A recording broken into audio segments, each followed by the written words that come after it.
నమస్తే Santosh, welcome to leader. ఇవాల్టి leader మనతో పాటు చేవెళ్ల పార్లమెంట్ కాంగ్రెస్ అభ్యర్థి డాక్టర్ గడ్డం రంజిత్ రెడ్డి గారు మనతో పాటు ఉన్నారు.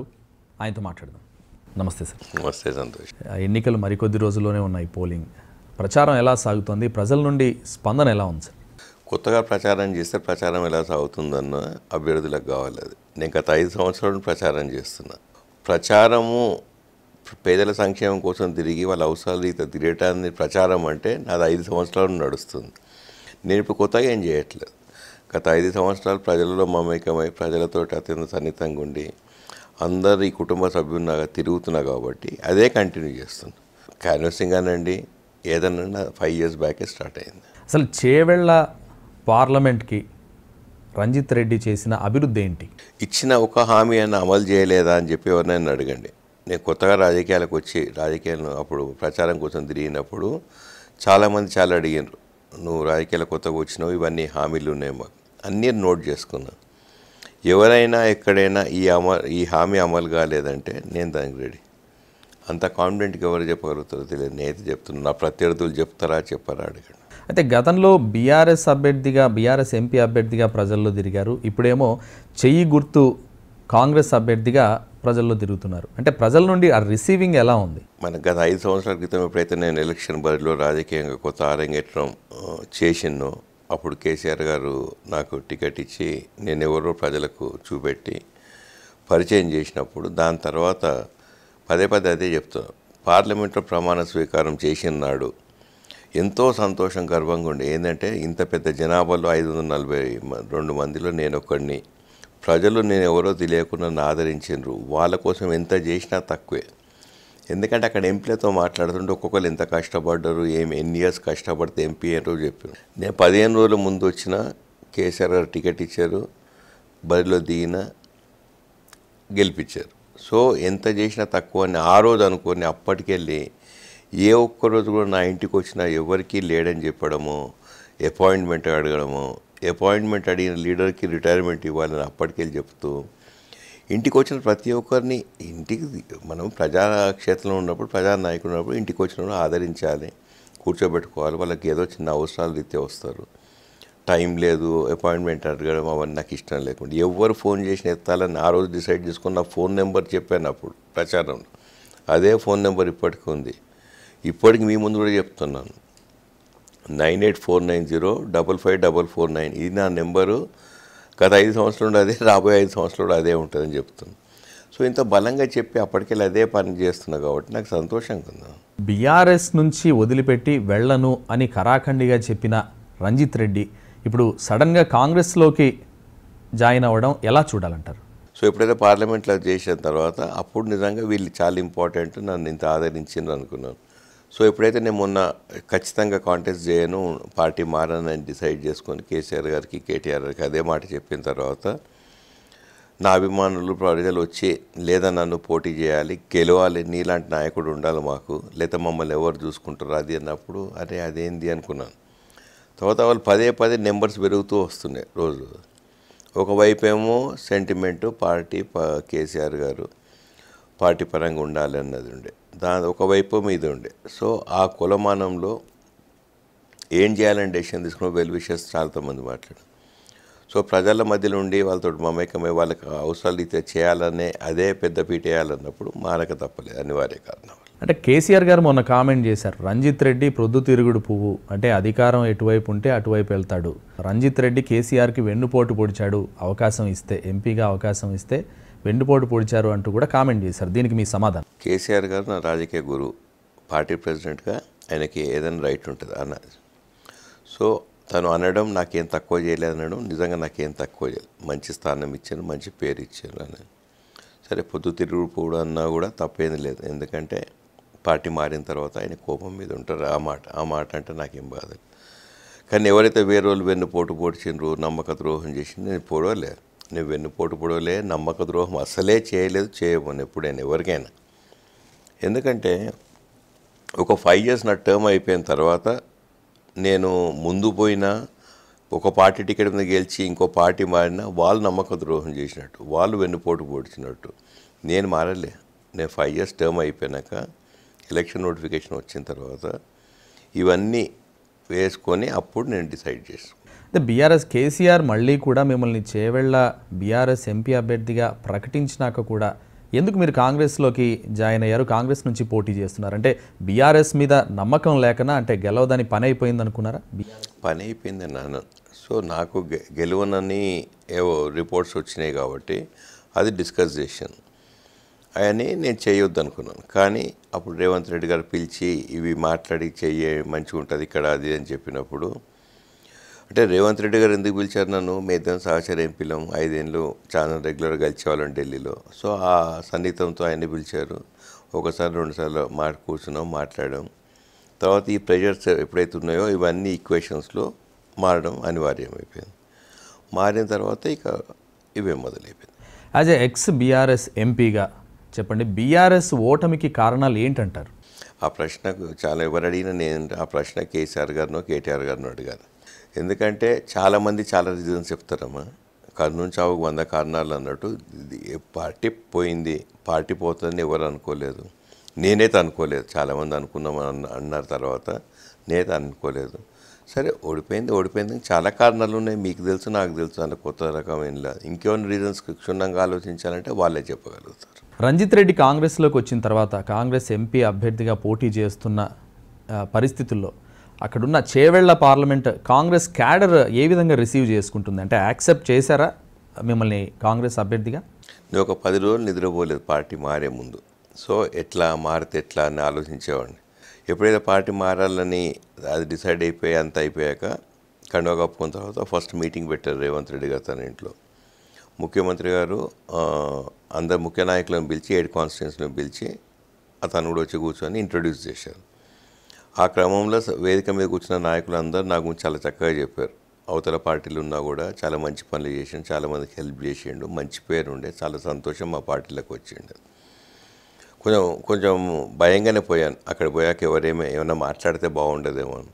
తర్వాత వేదిక మీద ఉన్న నాయకులు మాట్లాడలేదు, వేదిక కింద నాయకులు కూడా ఎవరు మాట్లాడలేదు. ఆ రోజు ఐ వాజ్ ఫుల్లీ సాటిస్ఫైడ్. ఎందుకంటే ఒక సముద్రం లాంటి పార్టీ కాంగ్రెస్ పార్టీ, స్వేచ్ఛ ఎక్కువ ఉన్న పార్టీ కాంగ్రెస్ పార్టీ. ఎవరైనా ఏదైనా మాట్లాడచ్చు అక్కడ. సో అప్పుడు ఎవరైతే ఏం కామెంట్ చేయనప్పుడు నన్ను ఒక కుటుంబ సభ్యునిలాగా వాళ్ళు ఆదరించినప్పుడు అనిపించింది. నేను కష్టార్జితం మంచి పేరు తెచ్చుకున్నా, నా మీద కలంకం ఏం లేదు, ఆరోపణలు ఏం లేవు. లేనందుకే వాళ్ళంతా స్ట్రాంగ్గా రిసీవ్ చేసుకోలేదు, లేకపోతే ఎవరైనా చేసుకోరు కదా. కాంగ్రెస్ అంటేనే, తెలంగాణ కాంగ్రెస్ అంటేనే వర్గపోరు, గ్రూప్ రాజకీయాలు అనేవి ఎక్కువగా వినపడుతుంటాయి. ఉన్న పరిస్థితి కూడా వాస్తవం. ఇవన్నీ కూడా రంజిత్ రెడ్డి తట్టుకోగలరా? నాకు వర్గపోరు, కాంగ్రెస్ పార్టీ రాజకీయాల గురించి నాకు సంబంధం లేదు. నేను చేవెళ్ల పార్లమెంట్ కాన్స్టిట్యున్సీ ఒక అభ్యర్థిగా కాంటెస్ట్ చేస్తున్నాను. నేను రాజకీయాలు బీఆర్ఎస్ పార్టీలో ఉన్నప్పుడు రాజకీయాలలో ఎప్పుడు నా సంబంధం ఓన్లీ చేవెళ్ల పార్లమెంట్ కాన్స్టిట్యున్సీ, నా చేవెళ్ల పార్లమెంట్ కాన్స్టిట్యున్సీ ప్రజలే. నేను అప్పుడు రాజకీయాలు ఇప్పుడు రాజకీయాలు ఎప్పుడు దూరంగా ఉంటాను. నాకు కావాల్సింది వీళ్ళకి ఏం పని కావాలి, పని కోసం ఎవరి దగ్గరికైనా పోతా, పని చేయించుకుంటాను. రంజిత్ రెడ్డి ప్రత్యర్థి ఎవరు అనుకుంటున్నారంటే బీజేపీనా లేకపోతే బీఆర్ఎస్? నేను బీజేపీ అనుకుంటలేను, బీఆర్ఎస్ అనుకుంటలేను. నా ప్రత్యర్థి కొండా విశ్వేశ్వరరెడ్డి అనుకుంటున్నాను. అంటే కొండా విశ్వేశ్వరరెడ్డి కూడా ఒకప్పుడు బీఆర్ఎస్ నుంచి బయటకు వచ్చిన వ్యక్తే, బయటకు వచ్చి పోటీ చేస్తున్న వ్యక్తే. మీరు కూడా బీఆర్ఎస్ నుంచి వచ్చిన వ్యక్తే. అంటే ప్రజలు ఎలా రిసీవ్ చేసుకుంటున్నారు, పోటీ ఎలా ఉండబోతుంది అనుకుంటున్నారు? అదేనమ్మా, నేను మీరు అడిగినప్పుడు బీఆర్ఎస్ఆ బీజేపీ అంటే ఆయన ఏమన్నాడు మొన్న, ఆయనే సవాలు ఇస్తాడు నాకు. ఈ పోటీ నేను ఒక పెళ్లి కొడుకుగా బీజేపీ పార్టీ పరానికి వచ్చిన, ఇప్పటికే నేను మోడీ గారి పేరు తీయను, అవతల రంజిత్ రెడ్డి క్యాండిడేట్ అని అనౌన్స్ చేసిన రేవంత్ రెడ్డి గారు, ఆయనే రాహుల్ గాంధీ గారి పేరు తీయొద్దు, రేవంత్ రెడ్డి గారి పేరు తీయొద్దు, పోటీ మా ఇద్దరికే అన్నాడు. నేను సాయంత్రం సవాల్ స్వీకరించి నేను రెడీ అన్నాను. నేను పదే ఏం చెప్తున్నాను అందరికీ, ఇక సవాల్ విస్తున్న విశ్వేశ్వరరెడ్డి గారికి ఒకటే అడుగుతున్నాను. నేను గత 10 సంవత్సరాలు 5 సంవత్సరాలు ఆయన ఎంపీ ఉండే, ఫస్ట్ 5 సంవత్సరాలు, తర్వాత 5 సంవత్సరాలు నేనున్నా. ఇవాళ ప్రజలు నా దగ్గరికి వచ్చి గత 5 సంవత్సరాలు ఏం చెప్పినారంటే, అసలు పాత అనుభవం వాళ్ళ ఇంటికి వెళ్ళినప్పుడు అపాయింట్మెంట్ అడిగి రమ్మనేటోడు, లేకపోతే నువ్వు ఎందుకు వచ్చినావు అని అడిగేటోడు, చీదరించుకునేటోడు, పెళ్లి కార్యక్రమం అంటే నేను ఎంపీగా రావన్నా, ఎంపీ అయి పెళ్లికి రావన్నా, చావుకు రావన్నా అడిగే విశ్వేశ్వరరెడ్డి అపాయింట్మెంట్ అడిగి రమ్మనే ప్రజానాయకుడు ఎవరైనా రిటైర్మెంట్ ఇవ్వాలని పదే చెప్తూ వాళ్ళు అదే చెప్పేటోళ్ళు. ఎన్నిసార్లు పోతామన్నా పోయినాక మళ్ళీ గుర్తుపట్టాడు. ఏదన్నా ఫండ్స్ ఇవ్వమని అడిగితే నీకు ఇవాళ ఇన్ని మున్సిపాలిటీలు ఉన్నాయి, ఇన్ని వార్డ్స్ ఉన్నాయి, ఇన్ని మొత్తం ఇంత ప్రజలు ఉన్నారు, నీకు 23,000 వస్తాయి కావన్నా అని అడిగేవాడు. 23,000 నేనేం చేసుకోవాలని చెప్పి అటు తిక్కుపోలేదన్న 5 years అని చెప్పి చాలామంది చెప్పారు. సీనియర్ నాయకులు ఫోన్ చేసి అపోలో హాస్పిటల్లో బెడ్డో లేదా డిస్కౌంట్ అడిగితే ఎన్నడూ ఇవ్వలే మాకు, మేము అంత కష్టపడి ఆయన ఎవరో తెలియనప్పుడు ఆయన ఆదరించినాం అని చెప్పి ఇట్లా ఇవన్నీ చెప్తూ వచ్చిండే చాలామంది.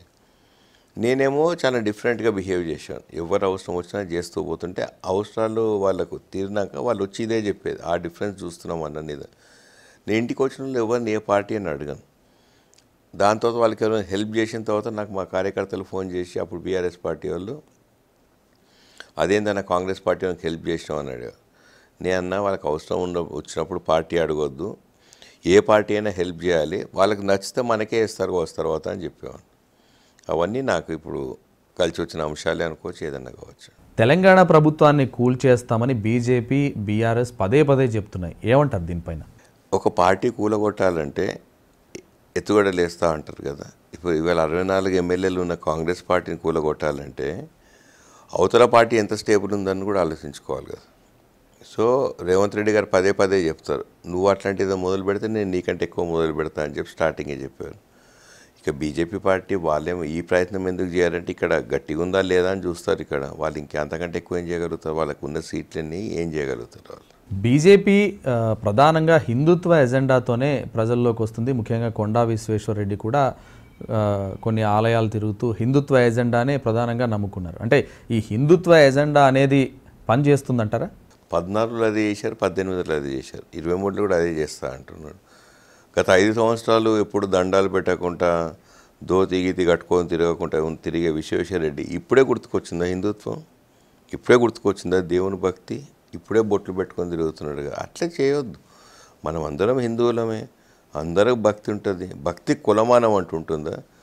ఎవరెవరు ఎంత భక్తి శ్రద్ధలతో గుడికి పోతారో మొక్కుతారో వాళ్ళ ఇష్టపూర్వకంగా చేస్తారు. అది దానికి రాజకీయాలకు ముడి పెట్టొద్దని నాకు చాలా బలంగా నమ్మేవాడిని నేను. అంటే కవిత అరెస్ట్ బీజేపీకి ఎంత మేరకు లాభం చేకూరుస్తుంది? ముఖ్యంగా అది బీఆర్ఎస్కు సానుభూతిగా మారే అవకాశం లేదంటారా? బ్యాలెట్ బాక్స్ ఓపెన్ చేసినప్పుడు డిసైడ్ అవుతుంది కదా. అంటే సానుభూతి అనేది ఇప్పుడున్న ఎన్నికల పరిస్థితుల్లో, ఇప్పుడున్న రాజకీయాల్లో చాలా వరకు సానుభూతి పనిచేస్తుంది అంటున్నారు. సానుభూతి పనిచేస్తుంది కదా అని మీరంటే నేనేమంటాను, సానుభూతి అంటూ పనిచేస్తే డెఫినెట్గా ఎంతమంది నాయకులను అరెస్ట్ చేసిన బీజేపీ పార్టీ, సానుభూతి అరెస్ట్ చేస్తే ప్రతి రాష్ట్రంలో అరెస్ట్ చేసిన వ్యక్తులు ఉన్నారు ఇప్పుడు. సో ఏం కావాలమ్మా, వాళ్ళ ఆలోచనలు వాళ్ళకు ఉంటాయి, వీళ్ళ ఆలోచనలు వీళ్ళకు ఉంటాయి కదా. రంజిత్ రెడ్డి గారు, కాంగ్రెస్లోకి వెళ్లాల్సి వచ్చిందా, లేకపోతే అవకాశాల కోసం ఆస్తులను కాపాడుకోవడం కోసం వెళ్లాల్సి వచ్చిందా? 2014 నా అఫిడేవిట్ చూడండి, 2018 నా అఫిడేవిట్ చూడండి, 2023 నా అఫిడేవిట్ చూడండి. కొత్త ఆస్తులు ఏమన్నా కూడబెట్టుకున్నానా, లేకపోతే అవి కాపాడుకునేందుకు ఏ ఆస్తులు కావాలి? నేను మొన్న మీకు ఇంతకుముందు చెప్పినట్టు రేవంత్ రెడ్డి గారు నన్ను ఇంట్రొడ్యూస్ చేసినప్పుడు ఆ చేవెళ్ళ పార్లమెంట్ కాన్స్టిట్యున్సీలో ఉన్న ముఖ్య నాయకుల మధ్యలో చెప్పాను, రేవంత్ అన్న నేను రాబోయే 5 సంవత్సరాల్లో నేను మీ దగ్గరికి ఏదైనా చేవెళ్ళ పార్లమెంట్ కాన్స్టిట్యున్సీ డెవలప్మెంటా లేదా వెల్ఫేర్ గురించి తప్ప నా సొంత పని మీద ఏ పని మీద వచ్చినా మీరు పని చేసి పెట్టొద్దు అని చెప్పిన. అంత గట్టిగా చెప్పగలుగుతారు? నేను గత 5 సంవత్సరాలు ఒక్క పని కూడా చేయించుకోలేదు. నాకు కూడా క్లోజ్ అయ్యేవారు, నేను ఒక్క పని కూడా చేయించుకోలేదు. నాకు ఏమాత్రం పని చేసినా పాలిటిక్స్ రాకముందుకు నాకేమైనా అవసరం ఉంటే నేను కేసీఆర్ గారిని అడిగాను, చేశారు.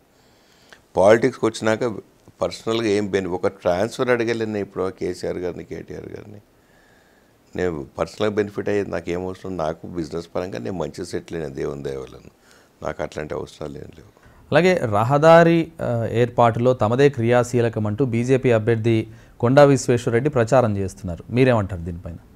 ఇప్పుడు 2 విషయాలమ్మా. ఒకటేమో ఆయన 111 జీవో ఎత్తేయడం ఇంపాసిబుల్ అన్నాడు, నేను ఎత్తేయిస్తా అని చెప్పాను, ఎత్తేయించితే 100 కొబ్బరికాయలు కొడతా అని చెప్పాడు, 100 కొబ్బరికాయలు కొట్టాడు.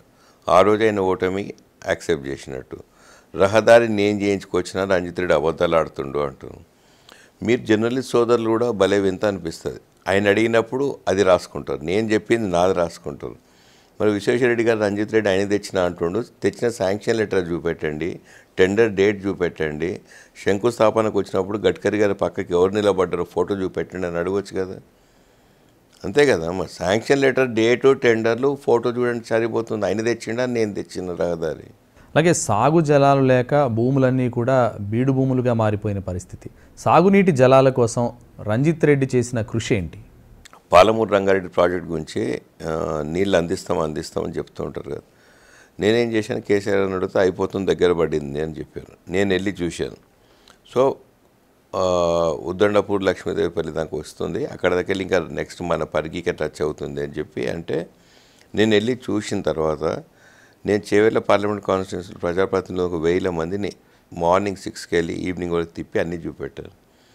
ఇక నెక్స్ట్ కార్యాచరణ ఏంటంటే ఒక 5,000 కోట్ల టెండర్లు క్వాలిఫై చేయాలంటే నేను వెళ్ళి రిక్వెస్ట్ చేసిన, అందరు ప్రజాప్రతినిధులు వచ్చి చూశాను సార్ అని చెప్తే, అవును నేను కూడా చూసినాను ఈ ఫోటోగ్రాఫ్స్ అని.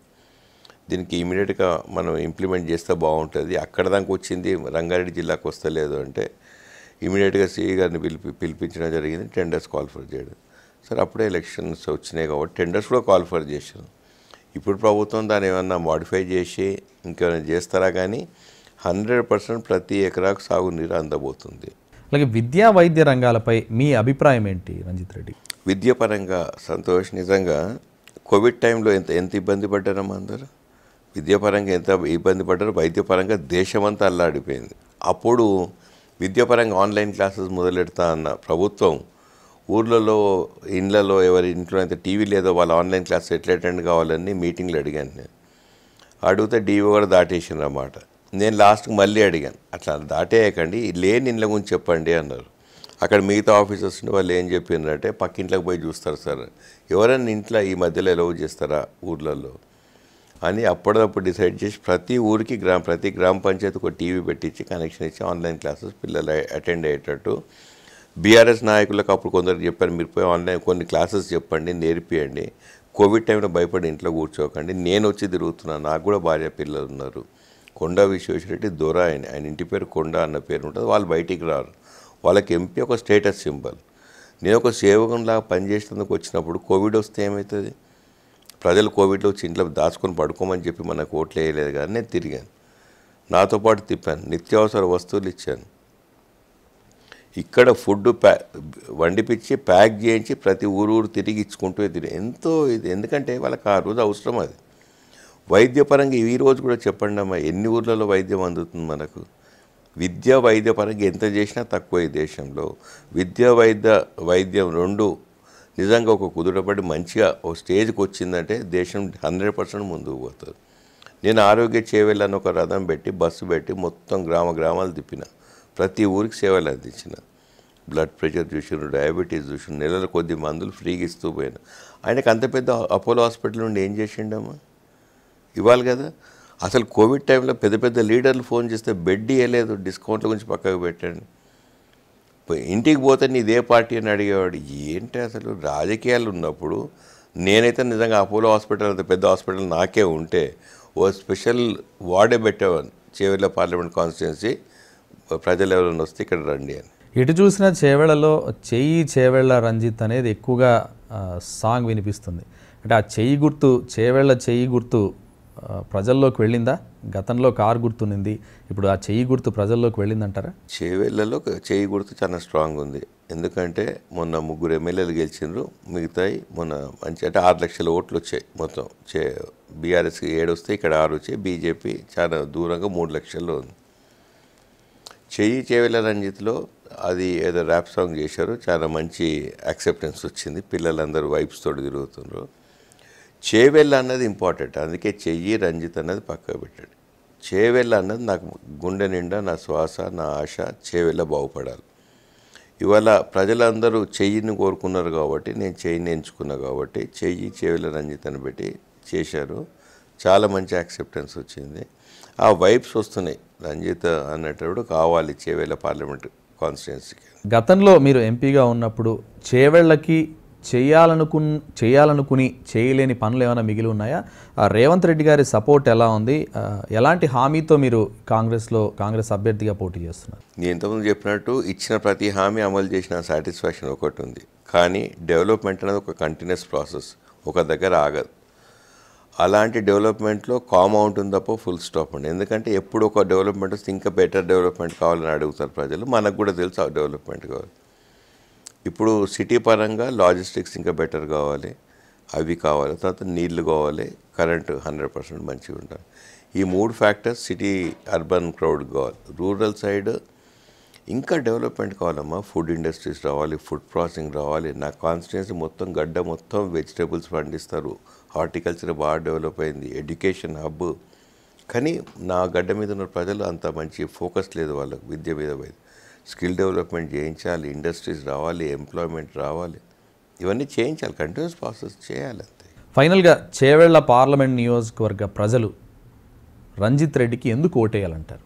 ప్రజలలో మమేకమైనందుకు, పేదల సంక్షేమమే పెద్ద పీట వేసినందుకు, విద్యాపరంగా వైద్యపరంగా ఏనాడు ఏ అవసరం వచ్చినా కూడా అవతల వ్యక్తి కొండ విశ్వేశ్వరరెడ్డి ఎన్నడూ అందుబాటులో లేకుండే. నేను ఏ ఫోన్ చేసినా నేను ఎత్తిన, ఆయన ఎప్పుడూ ఫోన్ ఎత్తాడు. ఇంటికి వస్తే రానివాడు, నేను ఇంటికి వస్తే రానిస్తా. నేను అపాయింట్మెంట్ లేకుండా రావాలంట, ఆయన అపాయింట్మెంట్ తీసుకొని రావాలంటాడు. నేను 111 జీవో ఎత్తించేసిన, ఆయన 111 జీవో ఎత్తించలేకపోయాడు. నేను రహదారి తెచ్చిన, ఆయన రహదారి తేలేకపోయాడు. ఇట్లా ప్రతి ఒక్కరిని గుర్తుపెట్టి పిలుస్తాను నేను. ఆయన ఎప్పుడు ఆయనకి అపాయింట్మెంట్ అడుగుతాడు. అపాయింట్మెంట్ అడిగి రమ్మన్నటోళ్ళకి 100% రిటైర్మెంట్ ఇవ్వాలి. అందుకే నన్ను గెలిపిస్తారని ఆశిస్తాను. చేవెళ్ల కాంగ్రెస్ ఎంపీ అభ్యర్థి రంజిత్ రెడ్డి గారి సతీమణి RR foundation chairman Sita Ranjith Reddy గారు మనతో పాటు ఉన్నారు. వారితో మాట్లాడదాం. నమస్తే మేడం. నమస్తే. ఎక్కువగా ధార్మిక కార్యక్రమాలకే పరిమితమైన మీరు ప్రస్తుతం రంజిత్ రెడ్డి గారి తరపున ఎన్నికల్లో ప్రచారం చేస్తున్నారు. అసలు ప్రజల నుండి స్పందన ఎలా వస్తుంది? నేను క్యాంపెయినింగ్ పెట్టిన మొదటి రోజే నేను door to door campaigning start చేశాను. ఆ రోజు నేను ప్రజల్లోకి వెళ్ళంగానే ప్రజలందరూ కూడా రంజిత్ రెడ్డి గారిని గుర్తుపట్టడం, అంటే రంజిత్ రెడ్డి గారు మాకు తెలుసు, మేము రంజిత్ రెడ్డి గారిని ఈ 5 ఇయర్స్గా మేము సార్ని ఫాలో అయ్యాము. సార్ రంజిత్ రెడ్డి గారు చేసిన సేవలు, ఆయన చేసిన అభివృద్ధి వాళ్ళ నోటిగుంట నేను వింటుంటే నాకు చాలా సంతోషం అనిపించింది. ఎప్పుడు కూడా రంజిత్ రెడ్డి గారు ప్రజల్లోనే ఉన్నారు. 5 ఇయర్స్ ప్రజల్లోనే ఉన్నారు. ప్రజల కోసము ఆయన చాలా అభివృద్ధి పనులు ఆయన చేసినాడు. ఆ స్పందన, అంటే ఆ 5 ఇయర్స్లో ఆయన చేసిన అభివృద్ధి నేను ప్రజల కళ్ళల్లో నేను ఆయనని గుర్తుపట్టడం, ఆయన పట్ల వారికి ఉన్న అభిమానాన్ని నేను వాళ్ళ కళ్ళల్లో చూడటం నాకు చాలా సంతోషం అనిపించింది. కాంగ్రెస్ పార్టీ క్యాండిడేట్గా రంజిత్ రెడ్డి గారిని చేతి గుర్తుకి ఓటేసి అందరూ తప్పకుండా మంచి మెజారిటీతోటి గెలిపించాలి అని నేను కోరుకుంటున్నాను. Right, thank you so much Ranjith Reddy గారు. All the best for your election. Thank you very much. Right sir. ఇది చేవెళ్ల పార్లమెంట్ నియోజకవర్గ కాంగ్రెస్ అభ్యర్థి డాక్టర్ రంజిత్ రెడ్డి గారితో స్పెషల్ లీడర్. నమస్తే.